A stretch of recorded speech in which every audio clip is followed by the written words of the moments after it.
এর আগে আমি কর্মরত ছিলাম 6 বছর, অন্যান্য স্কুলে ছিলাম, সরকারি ছিলাম 12 বছর।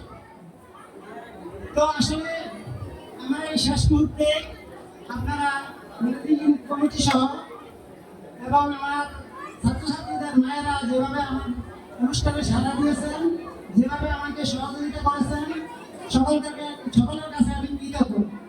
বিশেষ করে আমাদের নতুন এসএমসি কমিটির সভাপতি এবং আমাদের সামনে যে আমাদের ব্যবসায়ী মোহাম্মদ আবু তাহের, উনি আমাদেরকে যথেষ্ট সহযোগিতা করেছেন, এই জন্য আমি তাদের কাছে কৃতজ্ঞ।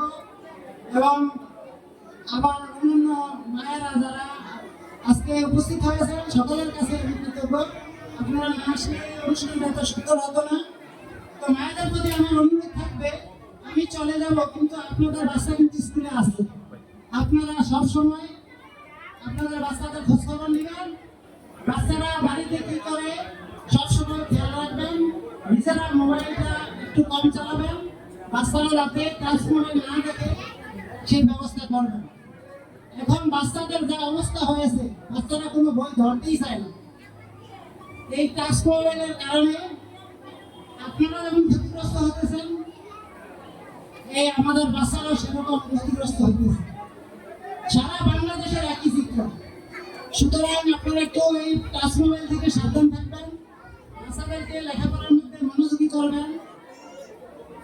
আর আমার এই যে নতুন ম্যানেজিং কমিটিতে যারা আছেন, সকলকে আমাকে সহযোগিতা করেছেন, ম্যানেজিং কমিটিতে নির্বাচিত হওয়ার আগেও সহযোগিতা করেছেন।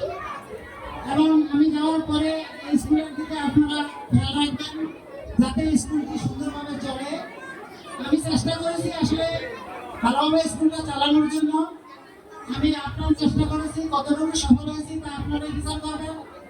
আমি এই যাওয়ার মুহূর্তে আপনাদের কাছে ক্ষমা চাচ্ছি এই জন্য যে অনেক সময় অনেক গার্ডিয়ানের সাথে আমি ভালো ব্যবহার করতে পারি নাই।